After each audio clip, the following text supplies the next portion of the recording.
আমরা দেখা যাচ্ছে ওই হজের ময়দানে আপনি চাইলেই পানি খেতে পারবেন না, চাইলেই আপনার বেশি বেশি খাবার খেতে পারবেন না।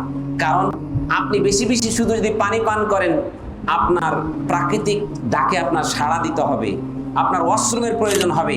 সেখানে আপনি দেখবেন 1000 জনের জন্য কত 10টা টয়লেট আছে, আপনার কতক্ষণ অপেক্ষা করতে হবে? না খেয়ে অনেক সময় এটাকে কন্ট্রোল করতে হবে, শুকনা খাবার খেয়ে আপনাকে কন্ট্রোল করতে হবে। সাফা মারওয়াই যে কষ্ট, মুজদালিফায় সেখানে যে কষ্ট, আপনার আরাফার ময়দানে সেখানে যে কষ্ট, গাড়ির কষ্ট, সেখানে মাইলকে মাইল আপনাকে হেঁটে হেঁটে যেতে হবে। এই যে কষ্টগুলো আপনি যদি কোনো রকম ভাবে এজেন্সিকে দায়ী করেন, কোনো কর্তৃপক্ষকে দায়ী করেন, তাহলে বুঝতে হবে আপনার রিজিকটা যে আল্লাহ তাআলার পক্ষ থেকে মাকসুম, এটা যে নির্ধারিত, আপনার এই আস্থা নাই, বিশ্বাস নাই।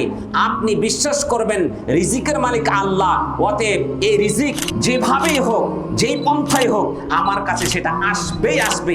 আমরা রিজিক বলতে মনে করছি শুধুমাত্র খাবার না ভাই, শুধু খাবারটা আপনার রিজিক না।